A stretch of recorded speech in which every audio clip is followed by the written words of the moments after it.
Hey everybody. Um, yeah, I haven't talked to you. I haven't done a video in a while, but I'm gonna put this one out there. I don't know the word that I want to use here. I don't know if I'm angry, frustrated, hurt, or maybe all the above. But right now, is anybody else struggling with Christians right now? Is anybody else struggling with the church as a whole? Because I'm gonna tell you right now, I am. The things that are coming out of some Christians' mouths, I am, for lack of a better term, I am flabbergasted by how they believe what they believe. Here's my aggravation and my frustration. What some Christians are saying and what some Christians are doing, their social outlook and their biblical outlook, they don't match up. They don't match up. Compromising what they believe actually in the Word of God to say they hate something or someone. This is okay, but this isn't okay. And none of it lines up. I sit and I watch what is happening in our world today. Am I surprised by it? No. Am I surprised at Christians? Absolutely surprised at believers. I'm shocked at what some of our churches are preaching. Or should I say, I'm shocked at what some of our churches are not preaching.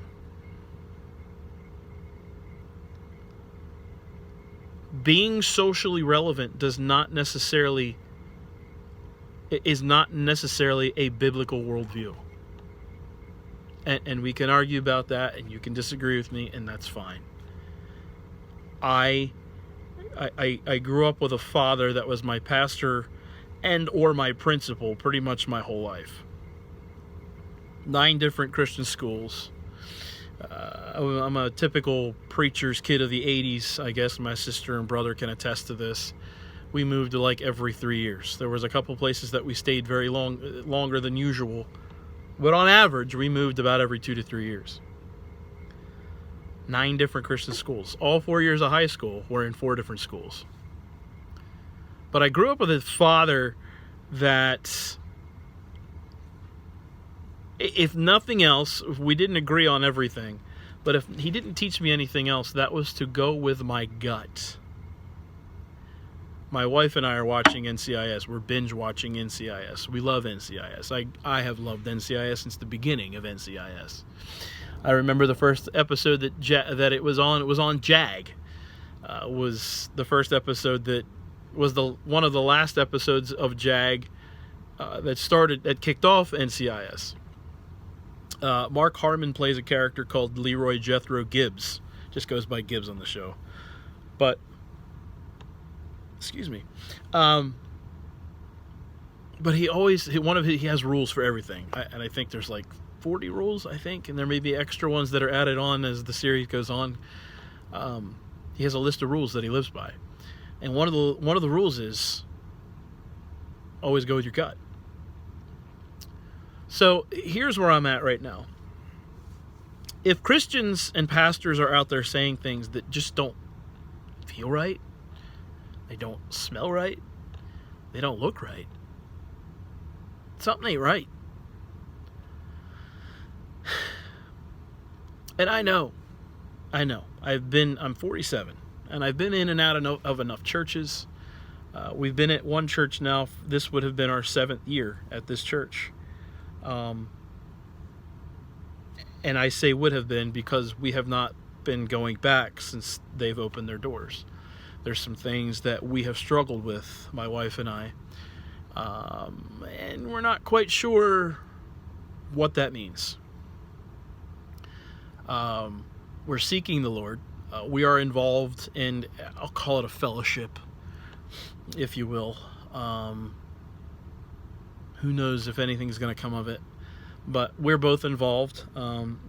We purchased the curriculum that we're using to teach our young kids Sunday school. I am part of the worship team. I help lead worship at this fellowship. We don't have a pastor per se. We are watching, we're going through a video series right now. And regardless of how you feel about that and how I even feel about that, it is what it is right now. But it has been one of the most encouraging aspects that has happened to us probably since the pandemic started. And I'm really struggling with some fellow believers and their mindset in what they say and how they say things. I expect it from unbelievers. I really do. But from Christ followers, I struggle. I struggle with some of the things that they put out there, and some of you probably struggle with what I put out there. And we struggle with each other, but here's the problem. Used to be a time in our lives where we could agree to disagree on things, and now we can't even do that. This is a trend that I've been watching for the last 10 years or so. But I'm struggling with believers. Here's something that is in my classroom. Know what you believe and why you believe it. You probably heard me say that. I've posted that 1,000 times in my social media. Know what you believe and why you believe it. It's simple. Know what you believe and why you believe what you believe. There's some things that young Christians are putting out there right now that I'm like, how can you even remotely believe that? I have been checked by several people on some things. When I screw up, when I put something out there that I haven't completely done the research, and that happens probably more often than not, I get called out, and I'll probably I usually take it down unless I go dig and find, I was right. I agree with this, so I'm going to keep this up. But jumping on bandwagons before people know facts to me is, I don't understand. I don't understand. I believe that we are in a time right now where Christians had better wake up and start knowing what they believe and why they believe it. They better start understanding that. The last time I felt like this about the church and about Christians, I literally walked away from everything.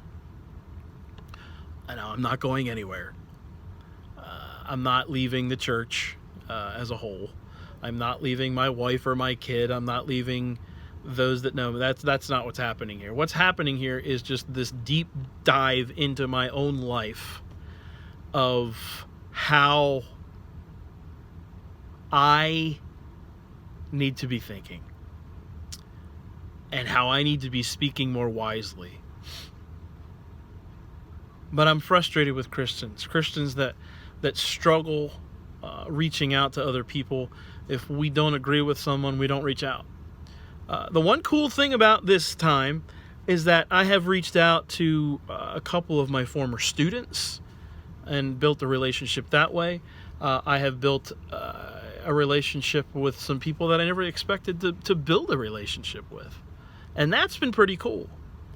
But what does that mean? Does that mean to go back to our church? Does that mean not go back to our church? Does that mean find a new church? And those are the things that I'm searching out right now in my own life, along with my wife. This is not just a Brian decision. This is a family decision. And we also have to make decisions based on what's best for our son. The 6-year-old mini me. Although, let me take that back. He looks like his mom, but he acts like me. Yeah. Acting like me. Raising myself is very odd. And I mean that all sincerity. He does the voices. He does the craziness. He does just doesn't know when to stop sometimes. And it's put right back in my face, because sometimes at 47, when I start goofing off, I don't know when to stop either. This has been a good time for me personally, it's also been a very rough time for me personally. It's been a rough time for us as a family because of not knowing what the future holds as far as church goes.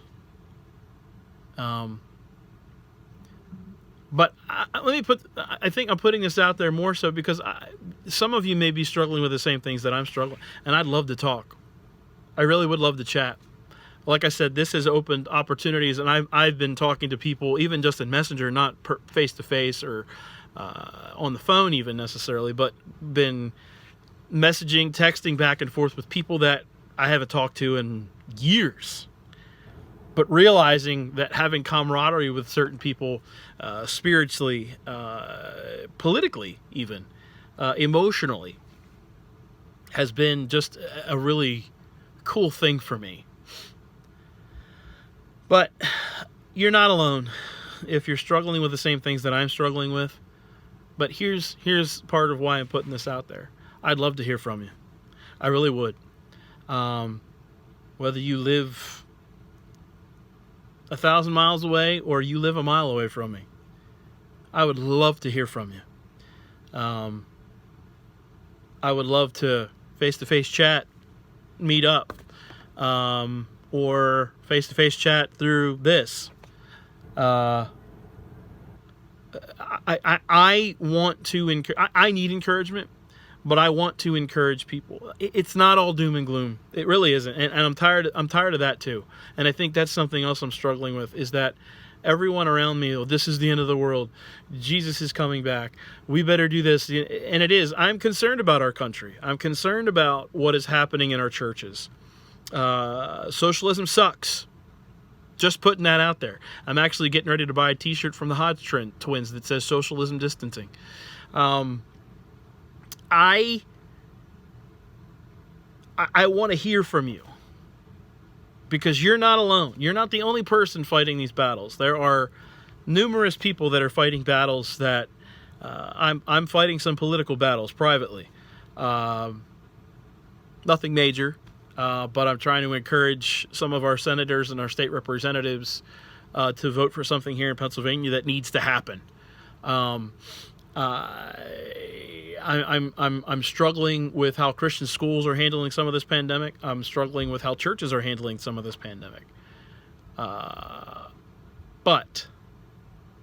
God is doing this for a reason, and I think part of it may be me. And if we all took a little bit of a turnaround and looked at each other and was just kind of like, let's talk. I'm an extrovert, so being the extrovert that I am, I need encouragement. I need to have interaction. I need to have, I'm a relational person. I'm a hug guy. I'm a huggy guy. I'm a shake hands kind of guy. I'll cry with you if you need me to cry with you. But I will laugh with the best of them. And I think we all need a laugh. So I didn't want this to be just this depressing thing that I'm getting on here and complaining about Christians, and it is, and I am complaining about Christians per se, but there are Christians out there, and I know that there are a lot of you out there that agree with me that we need to start talking. Man, I just watched some Christian millennials right now, and I'm just like, you can't honestly think that way. There's just no biblical way that you're actually processing things that way. So I love y'all. Praying for you. Please pray for me. Pray for wisdom. Pray for clarity of thought. Pray that I not only use my words wisely, but while I use my words wisely, that I use my words to speak truth. And maybe speaking truth in love. That's difficult for me, because what I believe to be truth, and other people look at me and say that's not truth, that's what you think. I'm not always right. I know that. I'd like to think that I am. I can't. Not all of us can be Rush Limbaugh and be right 99.5% of the time. I'm right 99% of the time. Just kidding. I'm kidding. I really am kidding. But listen, I love y'all. I hope you watch this. I hope you reach out. I really hope you reach out. I'm praying for you. I love you. and have a great week.